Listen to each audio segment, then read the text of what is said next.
Halo guys, balik lagi Chelsea Jam. Dan sudah lama sekali gue tidak bikin video pembahasan pertandingan bola. Dan kebetulan memang gue lagi pengen bikin. Jadi ini sebenarnya gue masih nonton pertandingannya. Lagi tinggal semenit terakhir sih di injury time. Dan ya kalian tahu, mungkin hasilnya udah tahu lah ya. Manchester City menang 4-0 dari Liverpool. Yang ini gue jujur sebenarnya gue berharap lebih kompetitif. Tadi sebelum pertandingan gue sempat nge-tweet. Gue bilang bahwa ini meskipun Liverpool udah juara, harusnya sih bakal tetap seru pertandingannya. Tapi ternyata tidak. Jadi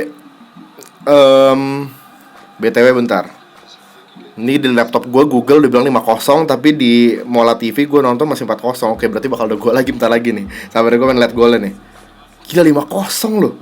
Berarti Salford City lebih bagus dari Liverpool secara hasil skor ya. Ini buat yang udah nonton ya, buat yang belum nonton episode baru Salford ya, spoiler lah. Oh iya, nih golnya Mahrez nih, gila. Wah, gila bagus sih. 5-0 cuy. Meskipun saya udah tahu duluan dari Google, lebih cepat mereka. Beda 30 detik kalau dibanding. Bentar. Tapi dia kok ini jadi 4-0? Loh. Bentar. Kenapa Google gue jadi 4-0? Apa dianulir kah golnya? Hah? Enggak, ini aneh banget sih.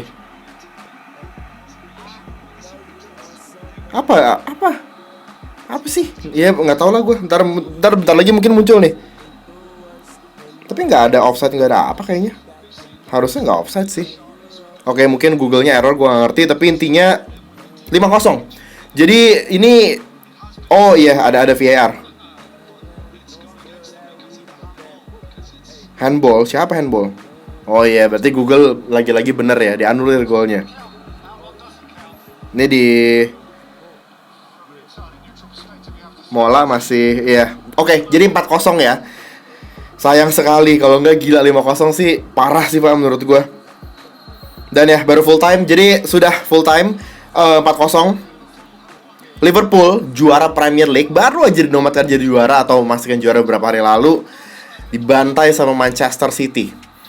Dan gila sih, mesti kayak dari babak pertama gue sebenarnya sempet kepikiran bahwa kemarin kan kita tahu lah Liverpool abis juara, mereka pesta. Dan gak ada yang salah dengan itu. Mesti kayak, iya itu wajar untuk sebuah tim yang sudah menantikan gelar juara, suatu kompetisi yang mereka tunggu selama itu. Jadi kayak mereka party kemarin, mau mereka ada yang minum apalah segala macam, juga menurut gue tuh wajar. Itu sesuatu yang bisa dimengerti. Dan ya mereka udah juara, udah pasti, itu artinya udah pasti finish di posisi pertama. Jadi sisa pertandingan Liverpool di Premier League, mau mainin pemain U23 semua pun gak masalah, mau mereka kalah semua tidak masalah, gitu kan. Tapi kan tetap aja, ini kan menurut gue lebih ke soal gengsi juga sih sebenarnya. Tapi ya menurut gue sih hasil ini tidak akan membuat gelar juara Liverpool jadi kurang, atau jadi apa ya istilahnya, kayak berkurang apa sih value-nya atau gimana, enggak. Tapi justru ini bakal menurut gue membuat kita, gue kan fans Arsenal gitu kan, jadi kayak ya gue nggak berharap tim gue bersaing juga buat ngerebut juara Premier League musim depan gitu. Tapi untuk gue bisa dibilang netral berarti ya, untuk kita yang netral, ini buat musim depan bakal seru banget. Karena apa? Karena menurut gue Manchester City-nya Pep Guardiola ini memberikan statement besar sekali di pertandingan ini. Dengan mereka membantai sang juara, yang gue tetap bisa bilang meskipun Liverpool kalah dan mainnya gak bagus di pertandingan barusan, tapi gue tetap bisa bilang bahwa mereka tetap pantas. Mereka juara Premier League yang pantas. Itu Oke, jadi kita mulai ngomongin soal gol-golnya Manchester City dari yang pertama. Di menit 25 itu penaltinya Kevin De Bruyne. Jadi tentunya itu adalah penalti yang dimenangkan oleh Raheem Sterling, dimana Raheem Sterling lumayan besar perannya di dua gol tersebut. Dan dua gol yang selalu, kalau misalnya pertandingan antara dua tim besar kayak gini dengan pemain bintang di dalam skuad mereka, gol pertama, gol kedua itu benar-benar menentukan. Kayak istilahnya udah 2 gol tuh Liverpool udah kelihatan makin tanda kutip males main. Gue tahu mungkin nggak males main ya, tapi kelihatan seperti itu. Intinya kalian juga tahu lah, Raheem Sterling sama Joe Gomez kan sempat berapa kali ribut-ributan dan lain-lain kan waktu itu kan. Tapi malam ini Raheem Sterling gila sih membuktikan, karena gol pertama De Bruyne dari penalti itu si Joe Gomez melanggar Raheem Sterling dalam kotak penalti.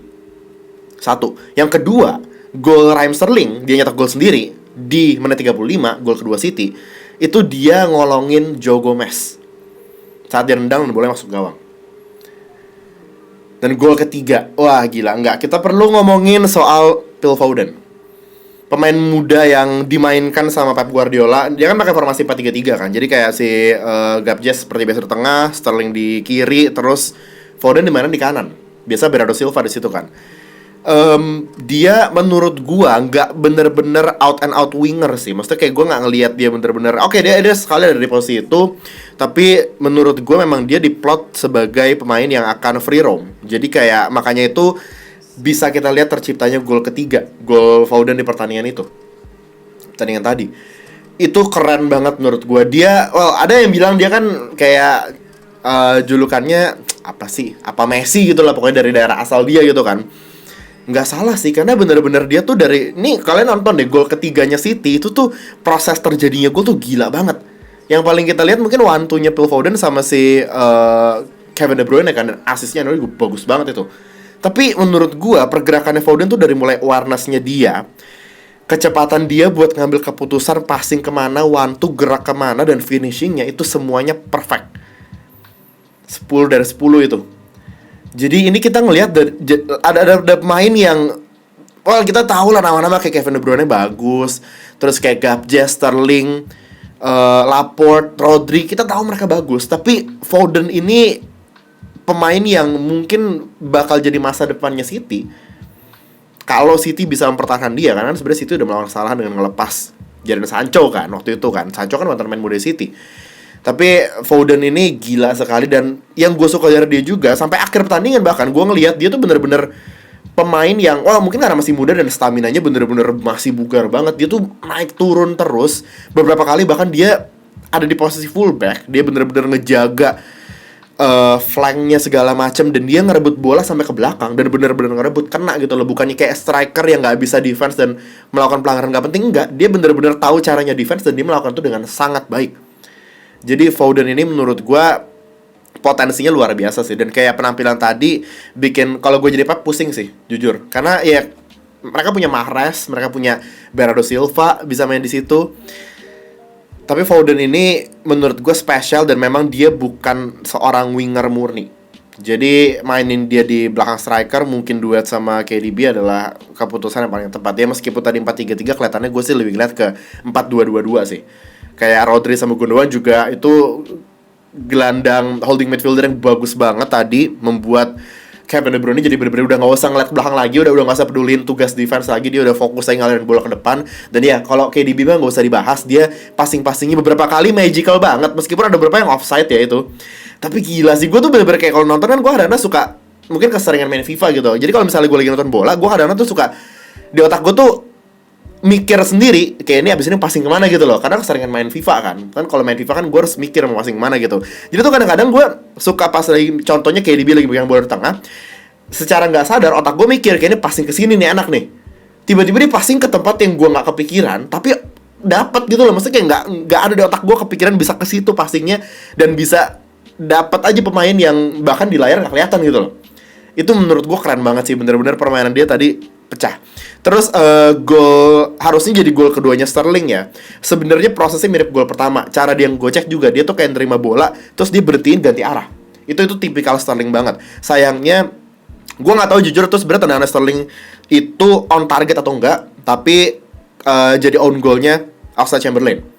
Karena ya dia yang masukin bola ke gawang. Kelihatannya sih kayaknya nggak on target. Karena kalau misalnya tendangan udah pasti on target, pasti dianggapnya jadi golnya Raheem Sterling. Jadi sayang banget. Padahal Sterling bisa dapat 2 gol plus menangin penalti gila. Tapi tetap sih menurut gue Raheem Sterling luar biasa sekali mainnya. Dan ya gol terakhir tadi Riyad Mahrez juga sebenarnya keren banget tuh di menit 95. Tapi sayangnya dianulir karena ada handball. Kalau nggak salah handball dari Foden ya, yang sempat jatuh sebelum Mahrez ngambil bolanya, solo dribble, dan finishingnya bagus banget ngelawatin Alisson.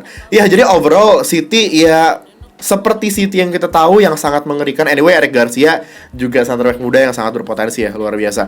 Mereka tetap seperti City yang kita tahu, mengerikan, pemain-pemain berkualitas. Tapi ya tadi bener-bener kayak gue ngeliat Foden spesial sekali. Gue tau dia pemain bagus, udah tahu dari cukup lama juga. Tapi ngelawan tim kayak Liverpool gitu kan butuh sesuatu yang lebih dari sekedar pemain berpotensi bagus kan. Sekedar bakatnya nggak cukup untuk mengalahkan, atau bermain bisa sebagus itu ngelawan pemain-pemain Liverpool yang juara Premier League gitu kan. Tapi ya buat fans Liverpool menurut gue sekali lagi tidak ada masalah. Jadi ini nggak usah terlalu dianggap lah. Maksudnya bakal jadi meme atau apa ya, tapi biarin aja, lu udah juara Premier League kok. Jadi kayak nggak ada yang bisa ngambil itu dari fans Liverpool. Menurut gue pantas sekali juara Premier League.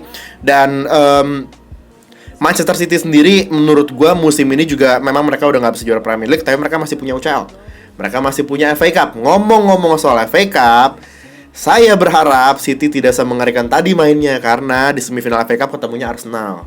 Ya, Arsenal. Jadi tolong City jangan kayak gitu, at least kasih napas lah. Gila, itu tadi Liverpool loh nggak dikasih napas sama mereka. Meskipun kayak absennya Matip lumayan berpengaruh, karena Joe Gomez, aduh, nggak tahu loh. Tadi gue pertama kali ngeliat dia separah itu sih. Gomez agak parah tadi sih. Sebelum pertandingan ini gue ngeliat Gomez tuh, gue lumayan nge-rate dia tinggi loh. Maksudnya kayak gue nganggap dia tuh center back Inggris yang bagus. Tapi kenapa gue tadi ngeliat dia kayak nggak tahu sih ya, mungkin efek minum-minum kemarin lah. Tapi nggak masalah menurut gue.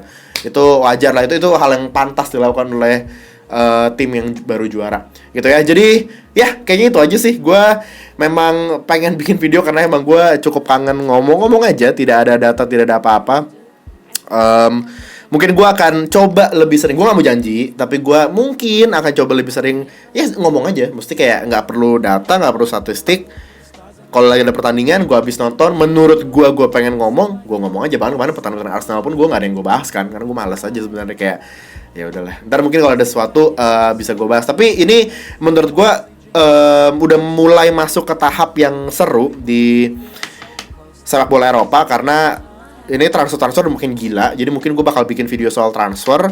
Terus juga tentunya ya sambil nyelesain musim masing-masing liga segala macam. Terus juga ada UCL di bulan Agustus kan. Agustus full tuh bulannya UCL tuh juga bakal seru banget. Dan mungkin gue bakal lebih nanti bikin videonya selain bahas pertandingan, lebih gue sih pengen banget tuh, dari dulu sebenarnya gue pengen bikin itu loh, kayak tim ini mesti beli siapa segala macam gitu. Cuman itu butuh research sih, nggak bisa gue ngasal. Kalau misalnya gue ngasal jatuhnya kayak main FIFA clear mode pak. Tidak bisa. Kalau kayak gitu gue mesti research, karena at least gue mesti ngeliat tim ini tuh lagi dirumorin datengin siapa segala macam gitu loh. Ya tentunya akan dimulai dengan Arsenal. Jadi itu video yang akan jadi PR gue ke depannya. Tapi sekali lagi gue tidak mau janji, karena tetap fokus utama gue untuk saat ini adalah series Salford City Road to Glory remote kita di FIFA 20. Ngomong-ngomong soal itu, hari ini bakal naik videonya, tetap durasinya akan panjang sekali. Oke, jadi ditunggu saja. Jangan lupa follow Instagram dan Twitter CJM di @CJMOfficial. Dan ya link di deskripsi, dilihat aja semuanya. Kalau misalnya ada yang mau follow account merchandise kita juga silakan. Akan ada merchandise dalam waktu dekat.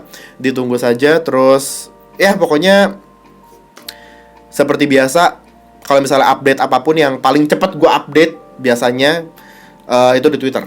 Karena ya tinggal nulis, nggak perlu nyari gambar. Kalau di Instagram gue mesti nyari gambar dulu gitu kan. Oke, jadi sepertinya itu saja dari gue. Kalau misalnya ada video apa lagi yang mungkin kalian mau gue bahas, silahkan komen di bawah aja. Kalau misalnya gue tertarik sekali lagi, mungkin akan gue bahas. Ingat ya, gue kalau bikin video-video tentang bola di real life, gue tuh tidak berdasarkan tim apa yang gue suka, tim apa yang gue nggak suka, enggak gitu juga. Mesti kayak gue fans sepak bola secara umum in general. Jadi kalau misalnya memang gue tuh bikin video berdasarkan ya gue lagi pengen bikin aja gitu loh. Makanya kalian boleh kasih saran, kasih topik sih, lebih ke topik kali ya. Jangan kayak yang terlalu kayak bang bahas soal Chelsea dong, apa yang mau dibahas gitu. Jadi lebih ke topik. Mungkin akan gue bikin videonya sekedar ngomong kayak gini. Oke, jadi kayaknya itu aja dari gue untuk video kali ini. Thanks for watching. Don't forget to like, subscribe, and I'll see you in the next one. Bye guys.